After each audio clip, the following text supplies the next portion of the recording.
السلام علیکم ورحمۃ اللہ وبرکاتہ۔ بسم اللہ الحمد للہ نحمده ونستعینه ونستغفره ونؤمن به ونتوکل علیہ ونعوذ باللہ من شرور انفسنا ومن سیئات اعمالنا من يهده الله فلا مضل له ومن يضلله فلا هادي له ونشهد أن لا إله إلا الله وحده لا شريك له ونشهد أن سيدنا ونبينا ومولانا محمدا عبده ورسوله صلى الله عليه وعلى آله وأصحابه وبارك وسلم تسليما كثيرا أما بعد فأعوذ بالله من الشيطان الرجيم بسم الله الرحمن الرحيم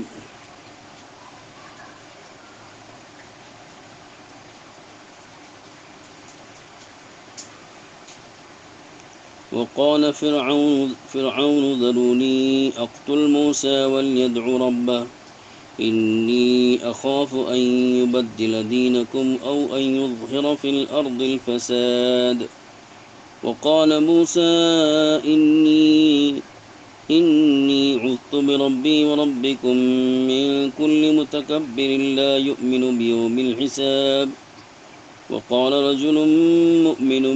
من آل فرعون يكتم إيمانه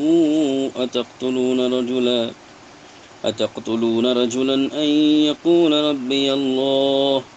وقد جاءكم بالبينات من ربكم وإن يك كاذبا فعليه كذبه وإن يك صادقا يصبكم بعض الذي يعدكم إن الله لا يهدي من هو مسرف كذاب يا قوم لكم الملك اليوم ظاهرين في الأرض فمن ينصرنا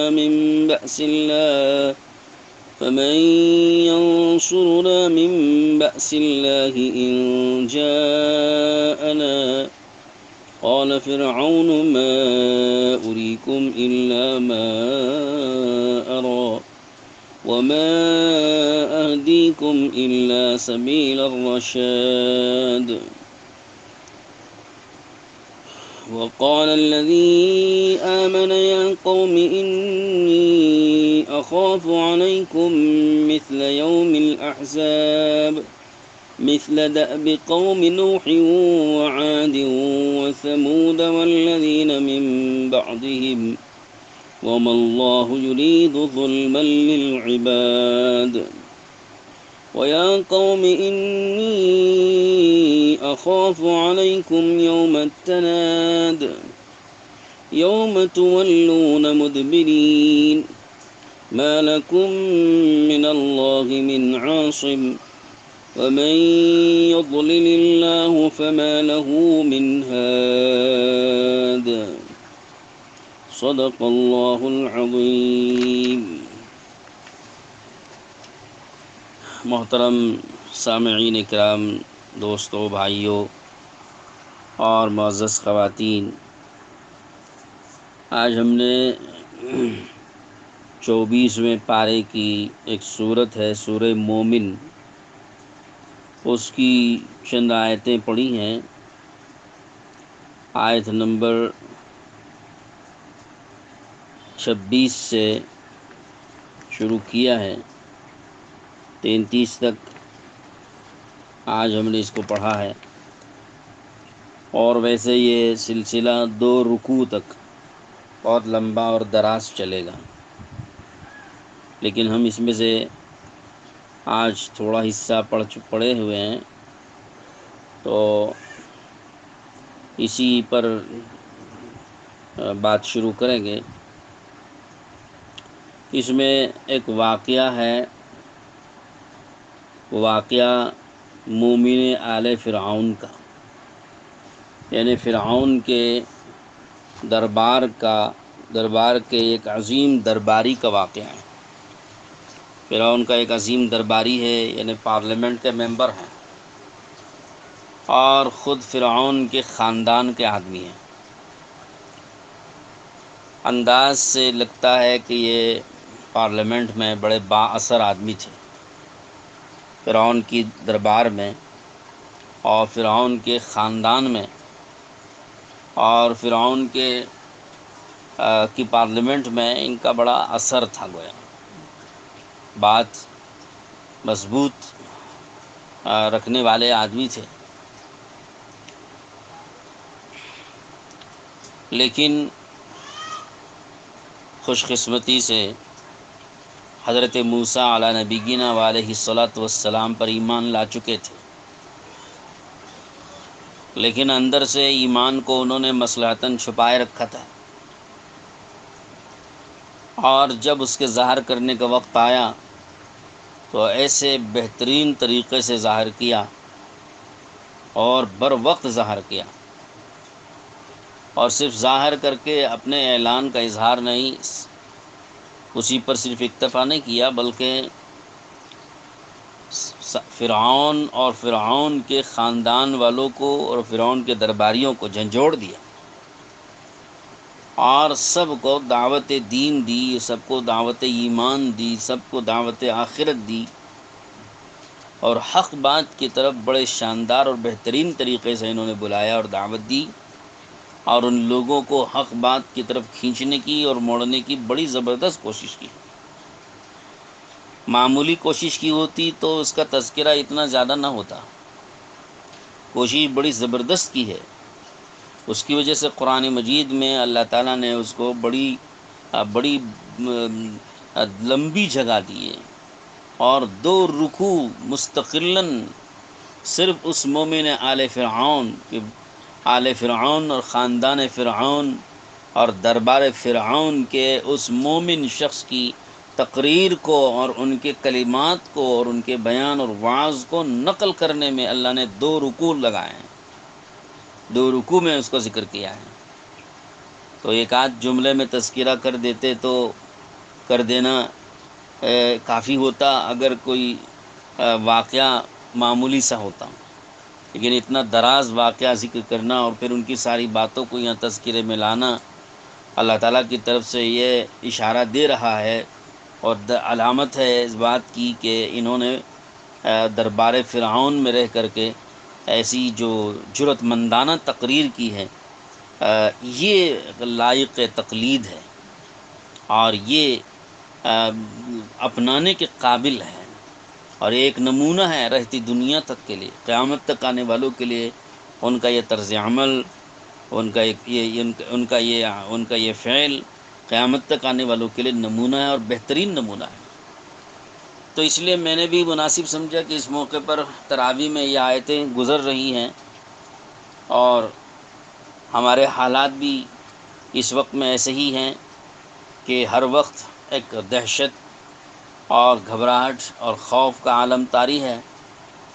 دشمنوں کا خوف، حاکموں کا خوف اور پڑوسیوں کا خوف اور فرقہ پرستوں کا خوف، قوموں کا خوف، ملکوں کا خوف، طاقت و قوت کا خوف، اللہ جانے کس کس قسم کا خوف ہم پر سوار ہو چکا ہے، اور اس خوف میں ایسے دبے ہوئے ہیں کہ حق بات کہنے کی ہمت اور جرأت بھی ٹوٹتی جا رہی ہے۔ حق بات کہنا تو درکنار، حق بات پر قائم رہنا بھی مشکل نظر آ رہا ہے۔ ہم اپنے ایمان اور اپنے دین میں اتنے کمزور اور ضعیف ہو گئے کہ ہمیں حق بات پر قائم رہنا تک مشکل ہو گیا ہے۔ حق بات بیان کرنا، حق بات کی طرف ان کو دعوت دینا،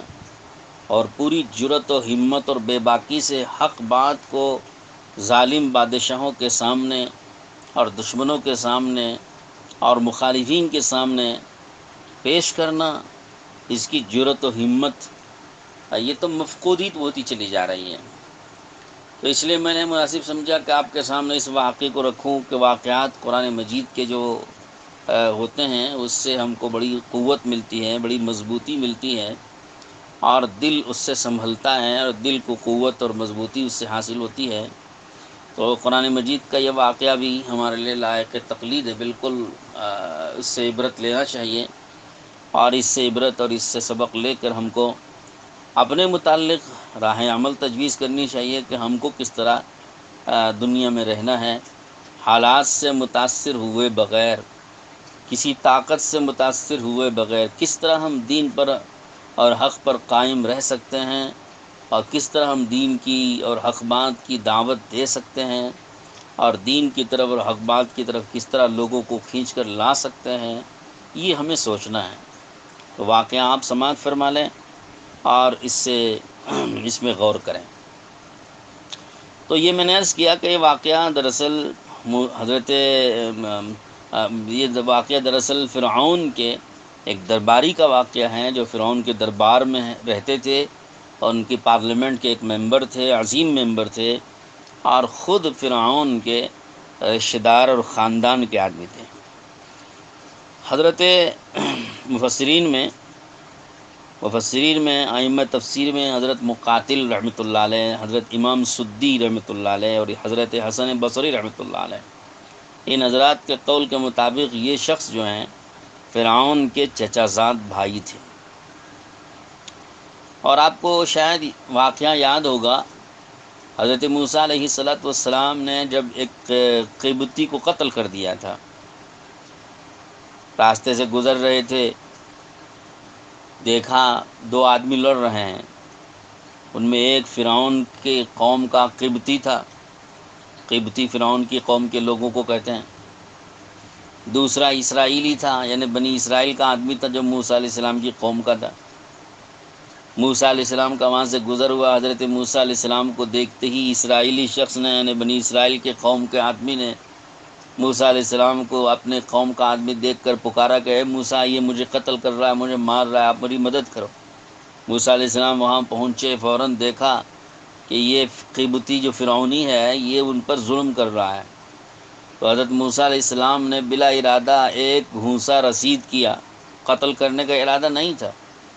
لیکن غصے میں آ کے انہوں نے اس کو ظالم کو روکنے کی کوشش کی، روکا نہیں، تو ایک گھونسا جو رسید کیا اس کی چھاتی پہ جو مارا ہے، تو ایک ہی لمحے میں وہ خدا حافظ ہو گیا۔ تو موسیٰ علیہ السلام وہاں سے بھاگے، اور فرعون جو موسیٰ علیہ السلام کی قوم کا آدمی تھا، بنی اسرائیل کا آدمی، وہ بھی وہاں سے بھاگا کہ بھئی یہ کیا ہو گیا۔ اب جب یہ آدمی مرا تو خبر پھیلی، پہنچی فرعون کے دربار میں کہ ایک ان کی قوم کے ایک آدمی کو کسی نے قتل کر دیا۔ پتہ کسی کو نہیں تھا، پتہ صرف اسی آدمی کو تھا جو موسیٰ علیہ السلام ہی کی قوم کا تھا، اور دوسرا حضرت موسیٰ کو پتہ تھا، اور کسی کو پتہ نہیں تھا۔ اب جستجو اور تحقیق چلتی رہی،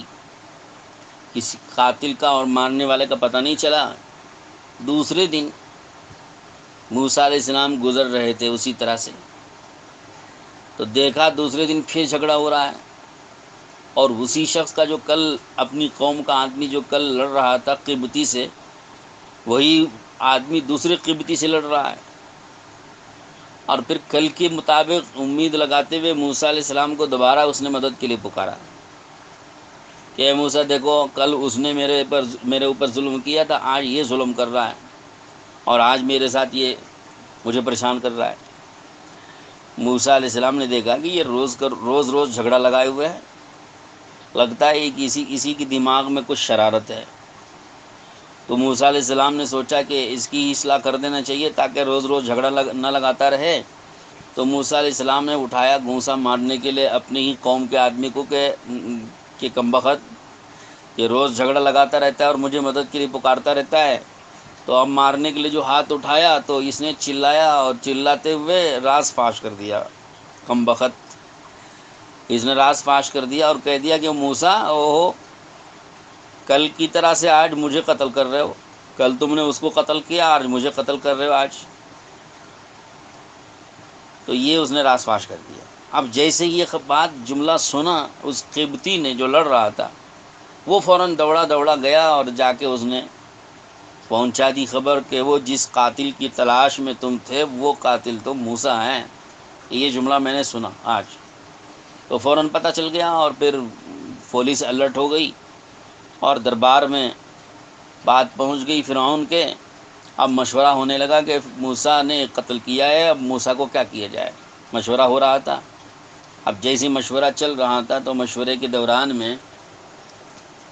لوگوں نے مختلف رائے دیں، تو بعض لوگوں کی اس میں رائے تھی کہ موسیٰ کو قصاص میں قتل کر دیا جائے، تو موسیٰ کو گرفتار کرو اور گرفتار کر کے انہیں قتل کر دو۔ تو یہ خبر جیسے یہ جو رائے جیسی بنی اور تقریباً فرعون کی بھی یہ رائے بن گئی، اور یہ گویا بل پاس ہونے والی تھی۔ تو ابھی معاملہ زیر غور رہا ہوگا،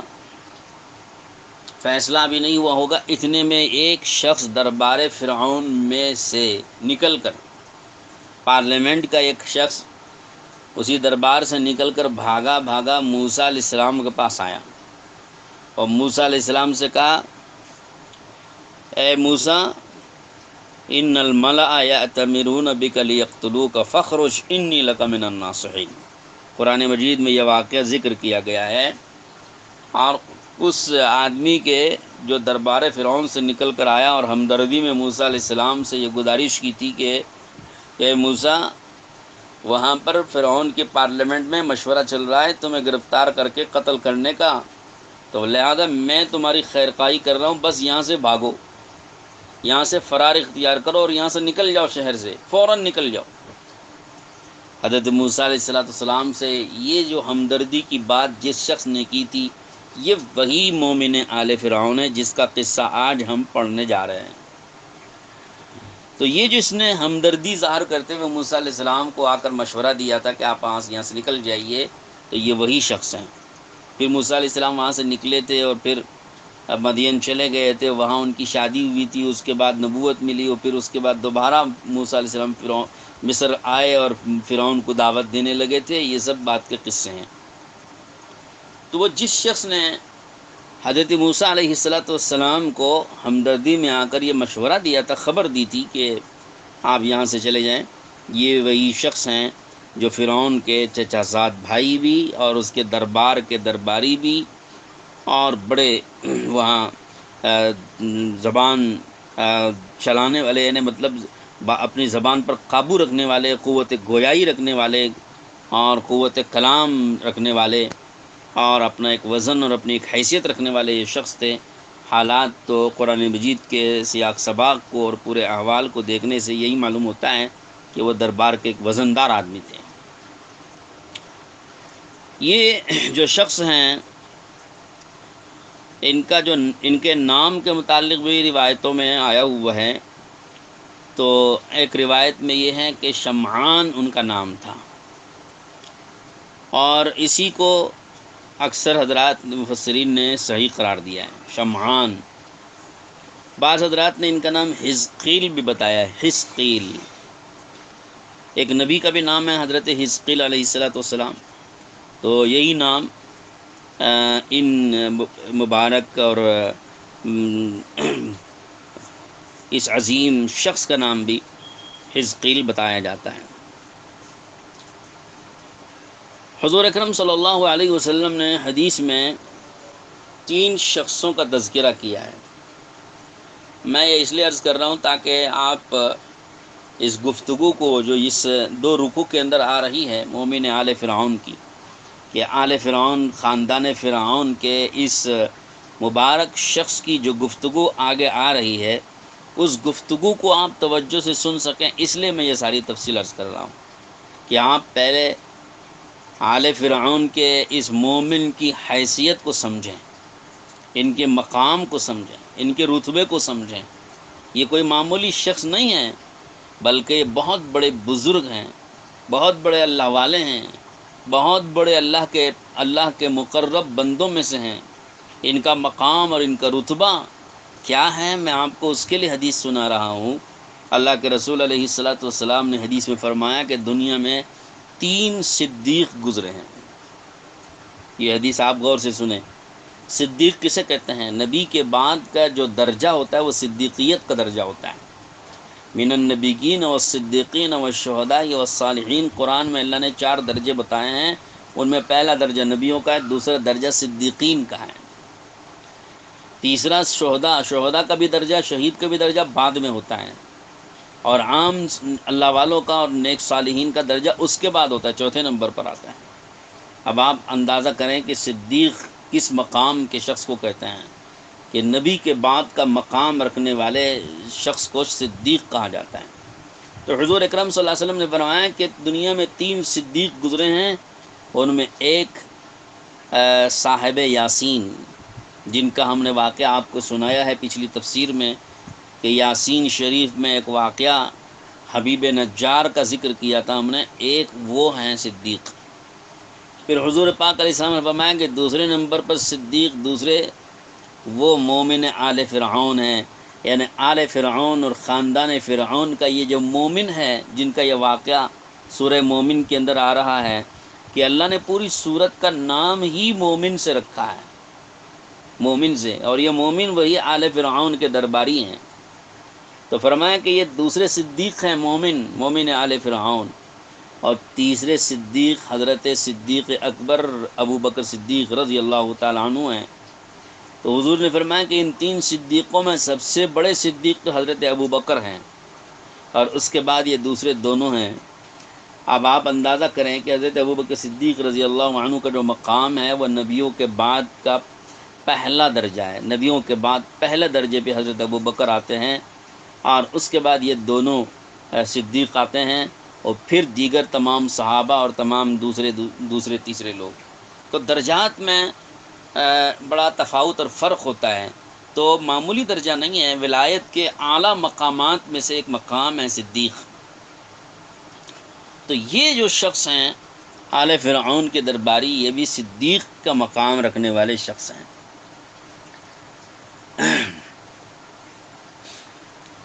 تو اب ان کی گفتگو آپ سننے سے پہلے پس منظر کو، اس گفتگو کے پس منظر پہلے دیکھیں۔ وقال فرعون ذرونی اقتل موسیٰ ولیدع ربہ۔ فرعون نے جب یہ سب واقعہ ہو چکا، ختم ہو گئی بات، کہ قتل کیا اور قبطی کو، اور پھر چلے گئے، کئی سال گزار کے،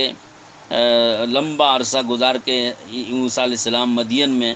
شادی ہوئی اور اہلیہ کو لے کر کے واپس آئے تھے، اور راستے میں آتے ہوئے نبوت ملی تھی، جس میں 2 معجزے دیے گئے تھے، ایک اژدہا والا اور دوسرے چاند والا ہتھیلی میں۔ یہ دو معجزے لے کے موسیٰ علیہ السلام آئے دوبارہ مصر کی جانب، اور مصر میں آ کے دعوت دینی شروع کی، تو فرعون کو بھی دعوت دی تھی۔ اب پرانا قصہ بھول گئے، ختم ہو گیا، اب بات نئی چل رہی ہے۔ موسیٰ علیہ السلام اللہ کی طرف دعوت دے رہے ہیں، توحید کی طرف دعوت دے رہے ہیں، رسالت اور آخرت کی طرف دعوت دے رہے ہیں حضرت موسیٰ علیہ السلام۔ تو اب قصہ اس کا چل رہا ہے کہ موسیٰ علیہ السلام نے ایک اللہ کی طرف دعوت دینی شروع کی ہے۔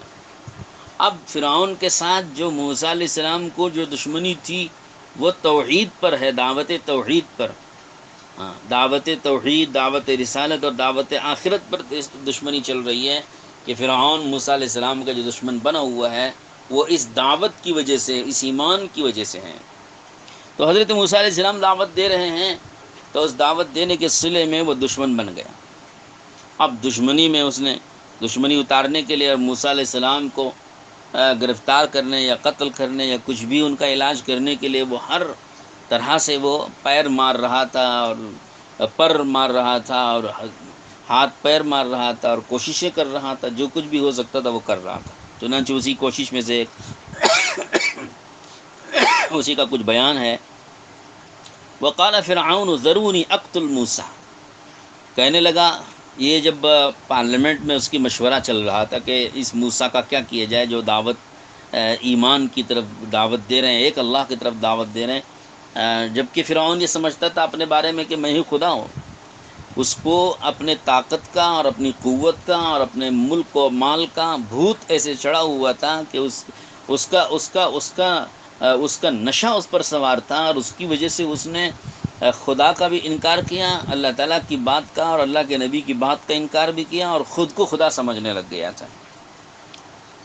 تو چنانچہ اس نے جب اپنے دربار میں موسیٰ علیہ السلام کے متعلق مشورہ چل رہا تھا، تو اس نے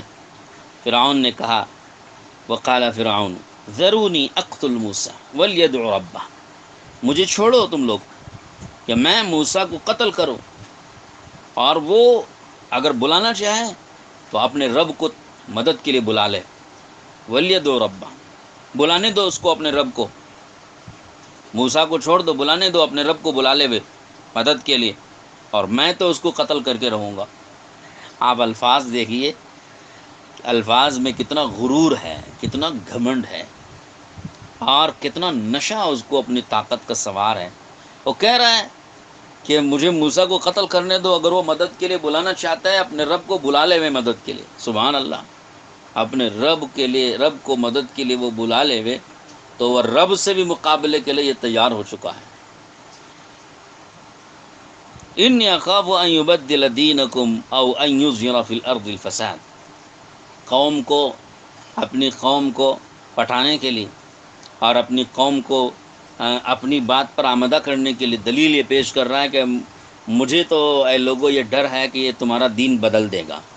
اور زمین میں فساد بچا دے گا، یعنی تمہاری دنیا، تمہارا دین بھی خراب کرے گا، تمہاری دنیا بھی خراب کرے گا۔ یہ ہے وجہ اصل میرے غصے کی، اور اس وجہ سے میں اس کو قتل کرنا چاہتا ہوں، مجھے چھوڑو، تم قتل کرنے دو۔ اس انداز گفتگو پر مفسرین نے اس پہ بڑی گفتگو فرمائی ہے، اور فرمایا ہے کہ اس کا جو انداز ہے کہ اس کا جو انداز ہے کہنے کا کہ ذرونی، کہ مجھے چھوڑو، ان الفاظ سے پتہ چلتا ہے کہ شاید اس کے درباریوں نے اس کو روک رکھا ہوگا قتل کرنے سے، اور ایسا ممکن بھی ہو سکتا ہے، ایسا ممکن بھی ہو سکتا ہے کہ درباریوں نے ایک مشہور شخص کو، جس کے ساتھ بڑی عوام لگی ہوئی ہو، جڑی ہوئی ہو، اور وہ قوم کا ایک سردار بھی ہو، تو ایسے شخص کو قتل کر دینے کو مصلحت کے خلاف سمجھا ہے اس کی پارلیمنٹ کے لوگوں نے، کیونکہ ایسے شخص کو قتل کریں گے تو ہنگامہ مچ جائے گا، اور پھر بغاوت کھڑی ہو جائے گی، اور پھر معاملہ کنٹرول سے باہر ہو جائے گا، لہذا ایسے شخص کو قتل کرنا مناسب نہیں ہے۔ تو گویا اس کے درباریوں نے شاید اس کو روک رکھا ہوگا کہ قتل کرنا مناسب نہیں، اس وجہ سے اس نے یہ الفاظ کہے ہیں۔ بعض حضرات مفسرین نے فرمایا کہ یہ دراصل ایک ڈھونگ تھا فرعون کا، ورنہ اس کو قتل کرنے کے لیے کوئی رکاوٹ تھی نہیں، وہ تو طاقت کا اور قوت کا مالک بادشاہ ہے، اس کے فیصلے کے بعد پھر کیا کوئی روکے گا؟ اس کے درباری کیا روکیں گے، کیا منع کریں گے؟ تو اس کو تو کوئی روک نہیں سکتا تھا، کرنا چاہتا تو کر سکتا تھا، لیکن یہ ایک ڈھونگ تھا۔ ڈھونگ کس لیے کر رہا تھا؟ ڈھونگ اس لیے کر رہا تھا کہ اس کو خود اندر سے ڈر تھا، قتل کرنے کی ہمت نہیں ہو رہی تھی، موسیٰ علیہ السلام کو گرفتار کرنے اور قتل کرنے کی اندر سے ہمت نہیں ہو رہی تھی، دل تھر تھرا رہا تھا اس کا۔ کیوں تھر تھرا رہا تھا؟ اس لیے کہ جو موسیٰ علیہ السلام کے ساتھ اس نے جو معجزات دیکھے ہیں، ان معجزات کو دیکھنے کے بعد اس کو یقین ہو گیا تھا کہ یہ بالکل سچے نبی ہیں۔ اب اس کو ڈر تھا کہ اگر میں نے ان کو گرفتار کیا اور قتل کیا تو پھر اللہ کی طاقت مقابلے پر آ جائے گی اور میں نہیں بچ سکوں گا، اس لیے اندر سے اس کو ڈر لگا ہوا تھا موسیٰ علیہ السلام کو گرفتار کرنے اور قتل کرنے سے، لیکن وہ ڈر چھپانا تھا اس کو، اور لوگوں میں، عوام میں،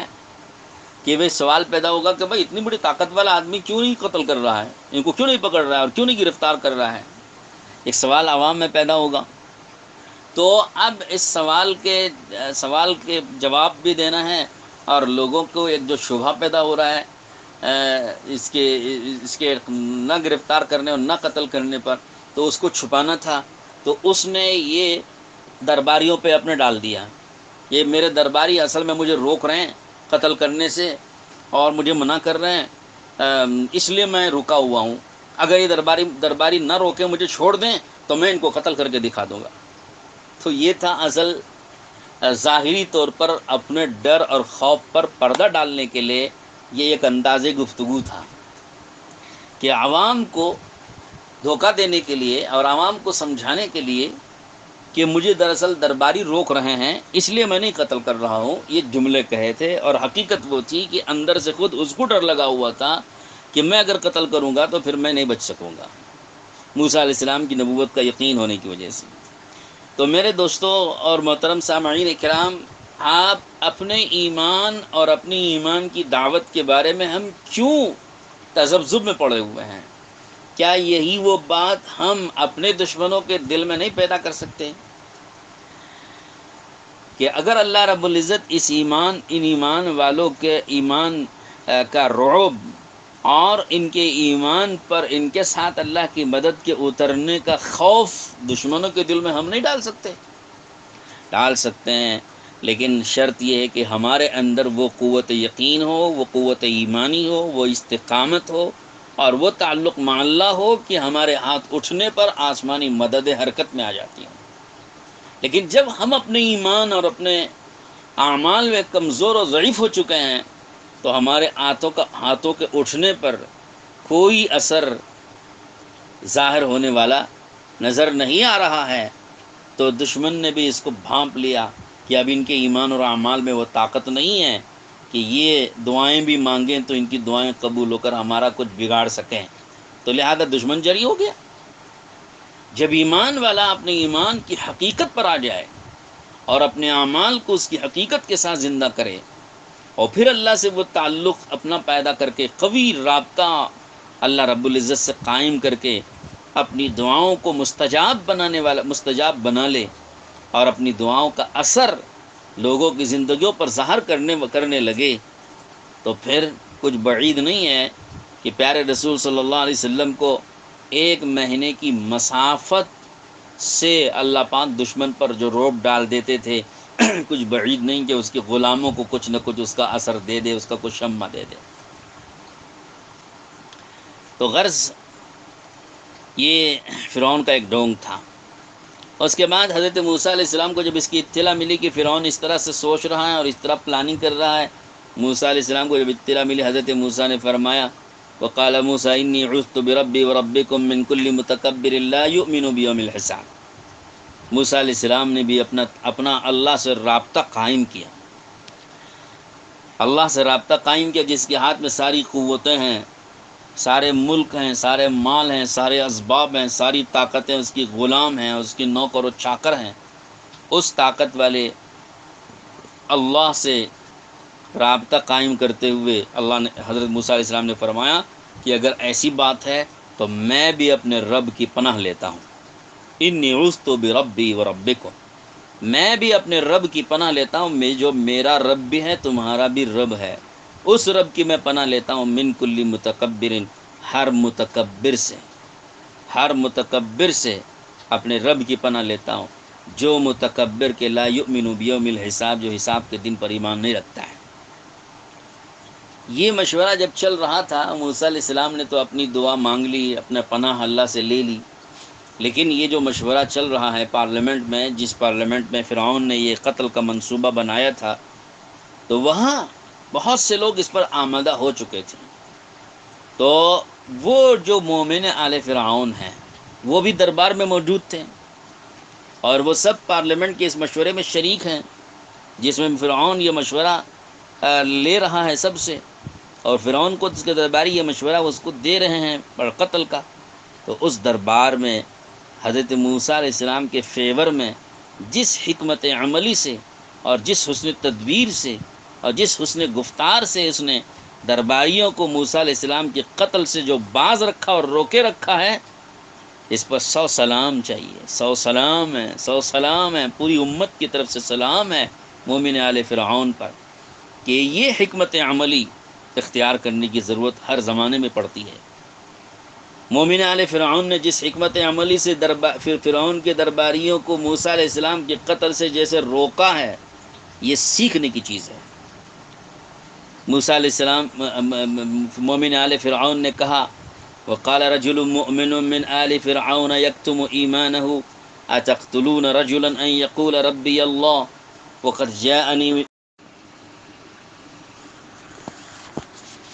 وقد جاءكم بالبينات من ربكم وإن يك كاذبا فعليه كذبه وإن يك صادقا يصبكم بعض الذي يعيدكم إن الله لا يهدي من هو مسرف كذاب۔ اس اللہ والے نے، اس بزرگ نے ایسی حکمت عملی اپنائی، حالانکہ اندر سے تو موسیٰ علیہ السلام پر ایمان لا چکے تھے، مگر اپنے ایمان کو چھپائے ہوئے تھے، ابھی ظاہر نہیں کیا، نہ اس سے پہلے ظاہر کیا نہ اب ظاہر کیا، بلکہ بہت چھپائے ہوئے رکھ کر بہت اعتدال کے ساتھ، جذبات میں نہیں آئے۔ بعض لوگ ہوتے ہیں جوشیلے، جو ایسی باتیں سن کر کے مجموعوں میں یا مشوروں میں اگر ایسی بات سنتے ہیں تو فوراً جوش میں آ جاتے ہیں اور جوش میں ہوش کھو جاتے ہیں۔ لیکن مومن آل فرعون نے باوجود یہ کہ موسیٰ علیہ السلام پر ایمان لا چکے تھے اور اندر سے موسیٰ علیہ السلام کے حق پر ہونے کا پورا یقین ان کو تھا، لیکن جذبات میں نہیں آئے، بڑی حکمت سے بڑی اعتدال سے گفتگو فرمائی اور کہا کہ اے لوگو، کیا تم لوگ ایسے آدمی کو قتل کرو گے جو یہ کہتا ہو کہ میرا رب اللہ ہے؟ اس کا کہنا اتنا ہی تو ہے، اس کا جرم اتنا ہی تو ہے کہ وہ یہ کہہ رہا ہے کہ میرا رب اللہ ہے۔ یہ کون سے جرم کی بات ہے؟ یہ بھی نہیں کہا کہ یہ کون سا جرم ہے، بلکہ یہ کہا کہ اس کا کہنا صرف اتنا ہی تو ہے کہ میرا رب اللہ ہے۔ اگر وہ اپنی اس بات میں سچا ہے، اچھا دوسری بات یہ کہ وہ جو کہہ رہا ہے اس کہنے پر اپنی دلائل بھی پیش کر رہا ہے، وہ دلیلیں لا چکا ہے۔ وَقَدْ جَاءَكُمْ بِالْبَيِّنَاتِ مِنْ رَبِّكُمْ، وہ اپنے رب کی طرف سے دلیلیں لا کر اپنی بات پر دلائل بھی پیش کر رہا ہے، تو ذرا اس پہ غور تو کرو، وہ کیا کہہ رہا ہے، کیوں کہہ رہا ہے، وہ کہنے میں وہ کتنا سچا ہے اور کتنا جھوٹا ہے، اس پر غور کیوں نہیں کرتے تم لوگ؟ غور کرو کہ اگر وہ اپنی بات میں جھوٹا ہے تو یاد رکھو کہ اس کا جھوٹ اس کے سر پہ پڑ جائے گا، یعنی اس کے جھوٹ کا اثر، اس کا وبال اسی پہ پڑے گا، اور اللہ تعالیٰ خود اس کو اپنے جھوٹ کا انجام دکھا دے گا، اس کو رسوا کر دے گا، تو وہ خود ہی رسوا ہو جائے گا، اس کی بات تو چلے گی نہیں۔ تو خامخواہ ایسے آدمی کو قتل کرنے سے کیا فائدہ؟ فضول قتل کرو گے کہ فضول خامخواہ قتل کر کے خود بدنام ہونے کی ضرورت کیا ہے؟ اگر وہ جھوٹا ہے تو جھوٹے کی بات چلے گی نہیں، اور اس کی اللہ تعالیٰ اس سے خود ہی نمٹ لے گا۔ ہم خامخواہ قتل کر کے اپنے سر پہ اس کے قتل کا گناہ کیوں مول لیں؟ اور اگر وہ سچا ہے، وَإِن يَكُ صَادِقًا، اور اگر وہ سچا ہے اپنی بات میں، پھر وہ تم کو کچھ وعیدیں بھی تو سنا رہا ہے کہ اگر تم نہیں مانو گے تو تم پر اللہ کا عذاب آ جائے گا۔ تو اس پہ بھی تو غور کرو کہ اگر وہ مان لو کہ سچا ہے، بولو بالفرض مان لیتے ہیں کہ بھائی وہ سچا ہے، اگر سچا ہے واقعی، تو وہ جن باتوں کی دھمکی دے رہا ہے، جس عذاب کی وعید سنا رہا ہے، وہ پورا نہیں تو کچھ نہ کچھ تو تم کو لگ جائے گا۔ یصبکم بعض الذی یعدکم، وہ جس عذاب کی دھمکیاں تم کو دے رہا ہے وہ پورا نہیں لگے گا تو کم سے کم کچھ تو لگ سکتا ہے، اتنا ڈر تو ہم کو ہونا چاہیے۔ وہ کچھ بھی اگر لگ گیا تو ہمارا تو بیڑا غرق ہو جائے گا۔ اس کی جو وعید ہے وہ وعید اگر کچھ بھی ہم کو لگ گئی تو ہمارا بیڑا غرق، تو ہم تو مصیبت میں پڑ جائیں گے۔ تو خامخواہ قتل کر کے مصیبت کیوں اپنے سر میں مول لیں؟ سچا ہے تو بھی قتل کرنا ہمارے لیے مصیبت سے خالی نہیں، اور اگر جھوٹا ہے تو قتل کرنا فضول ہے، بیکار ہے، خامخواہ کا گناہ ہمارے سر لگ جائے گا۔ ان اللہ لا یہدی من هو مسرف کذاب، اس واسطے کہ اللہ تعالیٰ جو ہے کسی بھی حد سے تجاوز کرنے والے کو اور جھوٹے کو اللہ پاک منزل تک پہنچنے نہیں دیتے، اس کی بات منزل تک نہیں پہنچتی۔ لا یہدی کا مطلب ہے منزل تک نہیں پہنچنے دیتے۔ اور دوسری بات یہ بھی سنو، یا قومی لکم الملک اليوم صاغرین فی الارض، اے میرے قوم کے لوگو، آج تمہارے پاس ملک ہے، مال ہے، دولت ہے، طاقت ہے، سب کچھ ہے زمین میں، تمہارا ہی غلبہ ہے اس وقت میں، لیکن اگر خدا نہ خواستہ اس موسیٰ کے ساتھ ہم لڑ بھڑ کر اللہ کا عذاب اگر اتاروا لیے تو فَمَن يَنصُرُنَا مِن بَأْسِ اللَّهِ إِن جَاءَنَا، اگر اللہ کا عذاب آ جائے گا تو اللہ کے عذاب کے مقابلے میں ہماری کون مدد کرے گا؟ یہ گفتگو انہوں نے کی، اور ایسے انداز سے گفتگو کی کہ لوگ رام ہو گئے، یعنی ان کی بات میں آ گئے، ان کی بات میں آ گئے لوگ، اور کچھ لوگوں کی رائے بن گئی ان کی موافقت میں کہ ہاں یہ بات تو صحیح کہہ رہے ہیں. فرعون نہیں مانا، اڑ گیا فرعون. فرعون نے کہا قال فرعون ما اریکم الا ما ارى وما اهدیکم الا سبیل الرشاد. کہنے لگا کہ بھئی بات تو وہی ہے جو میں کہہ رہا ہوں، یعنی رائے جو صحیح رائے ہے، جو وہ وہی رائے ہے جو میں دے رہا ہوں، یعنی جو میری رائے ہے قتل کرنے کی وہی رائے صحیح رائے ہے. وما اهدیکم الا سبیل الرشاد، اور میں تم کو بالکل سیدھا راستہ بتا رہا ہوں کہ بس اس کو قتل کرو، اسی میں علاج ہے. وہ اپنے گھمنڈ میں اور غرور میں تھا تو وہ اسی بات پر قائم رہا. تو جب مومن آل فرعون نے دیکھا کہ بھائی یہ نرم اور حکمت والی گفتگو ان پہ اثر نہیں کر رہی ہے، تو پھر مومن آل فرعون نے اپنی گفتگو کا انداز بدلا. انداز گفتگو میں کچھ سختی لائی،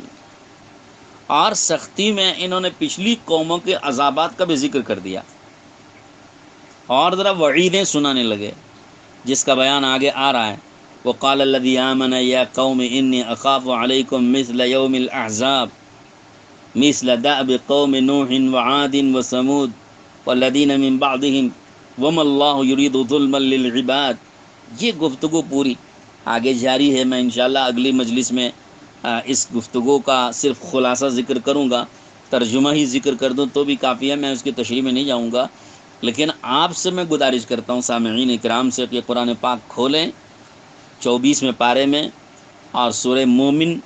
اور اس میں یہ واقعہ، اس کو آپ ترجمہ قرآن سے اور تفسیروں سے پڑھیں اور اس کا لطف دیکھیں، اور ایک ایک کلمے اور ایک ایک الفاظ اور ایک ایک آیت کے اندر، ایک ایک جملے کے اندر جو وزن ہے وہ دیکھیں کہ کسی دشمن کے دربار میں رہ کر دشمن کے سامنے ایسی گفتگو کرنا یہ کیسی جرت اور کیسی ہمت کی اور کیسی بے باکی کی بات ہے جو آج ہم میں سے بڑے بڑوں کو نصیب نہیں ہے. مجھے یاد آتا ہے ہمارے اکابر میں، ہمارے بزرگوں میں، اللہ والوں میں کچھ ایسے گزرے ہیں کہ جن کو اللہ نے یہ دولت نصیب فرمائی تھی. جب ہندوستان میں انگریز کا دورہ تھا تو یہاں بھی انگریز کے مقابلے پر مسلمان کھڑے ہوئے تھے، اور بالخصوص اس میں علماء تھے، اور علماء میں بھی اکابر تھے. اور ان اکابر میں حضرت شیخ الہند مولانا محمود الحسن دیوبندی رحمۃ اللہ علیہ بھی تھے، جو استاد تھے حضرت مولانا حسین احمد مدنی رحمۃ اللہ علیہ کے. ان کو جیل میں بند کر دیا تھا انگریز نے، اور ان کے ساتھ ساتھ اپنے استاد کے ساتھ میں حضرت مدنی رحمۃ اللہ علیہ بھی تشریف لے جاتے تھے. حضرت مولانا محمود صاحب دیوبندی رحمۃ اللہ علیہ کا انتقال ہو گیا شیخ الہند کا، اور پھر یہ سلسلہ جاری رہا. پھر حضرت مدنی بھی اسی طرح مقابلے پر برابر قائم رہے، انگریز سے مقابلہ کرتے رہے، تو انگریز ان کو بار بار گرفتار کرتا رہا. ایک موقع کی بات ہے کہ جب انگریز نے حضرت مدنی کو گرفتاری کا وارنٹ جاری کر دیا تھا، انگریز کی طرف سے گرفتاری کا وارنٹ کہ مدنی کو گرفتار کیا جائے، اور دیکھتے ہی گولی مار دینے کا حکم بھی جاری کر دیا تھا. حضرت مدنی کو اطلاع ملی اور جلسہ عام منعقد تھا. اس وقت میں ایک جلسہ منعقد کیا گیا تھا انگریز کے خلاف میں، کوئی جلسہ تھا. اب جلسے میں حضرت مدنی کو آنا تھا اور ادھر گرفتاری اور دیکھتے ہی گولی مار دینے کا حکم. تو حضرت مدنی رحمۃ اللہ علیہ، جیسے کہ ہم نے سنا ہے واقعہ حضرت مدنی کے متعلق بعض علماء سے، اکابر علماء سے، کہ حضرت مدنی رحمۃ اللہ علیہ بلا کسی خوف کے، بلا کسی چون و چرا کے، اور بلا کسی تردد کے پورے مجمع عام میں چلے آتے ہیں اور سٹیج پر پہنچتے ہیں. چاروں طرف سے پولیس ہے، فوج ہے انگریز کی، اور ادھر گرفتاری کا اور گولی مار دینے کا وارنٹ بھی اور حکم بھی جاری ہے. اس کے بیچ میں حضرت مدنی سٹیج پر آتے ہیں اور مائک سنبھالتے ہیں، اور پھر انگریز کی فوجوں اور اس کی توپوں اور اس کی بندوقوں کا مذاق اڑا کے دھجیاں اڑا دیتے ہیں، اور شعر سے شروع کرتے ہیں: لیے پھرتی ہے بلبل چونچ میں گل، اور کھلونا سمجھ کر ہمیں برباد نہ کرنا، ہم بھی کسی کے بنائے ہوئے ہیں. یہ حضرت مدنی رحمۃ اللہ علیہ کے الفاظ تھے جو سٹیج پر پہنچ کر مائک سنبھال کے حضرت مدنی نے کہے تھے. ان کی توپوں اور ان کی بندوقوں کی گولیوں کو بلبل سے تشبیہ دی، اور بلبل کے چونچ کے دانے سے تشبیہ دی، اور کہا کہ لیے پھرتی ہے بلبل چونچ میں گل، کھلونا سمجھ کر ہمیں برباد نہ کرنا، ہم بھی کسی کے بنائے ہوئے ہیں. کیا انداز گفتگو، کیا دلیری، کیا بہادری اور کیا شجاعت ہے. اور دوسرا واقعہ تو مجھے وہ بھی میں اشارتاً ذکر کر دوں کہ مولانا ابوالکلام آزاد رحمۃ اللہ علیہ جب انگریز ان کے بھی خلاف میں مقدمہ چلا رہا تھا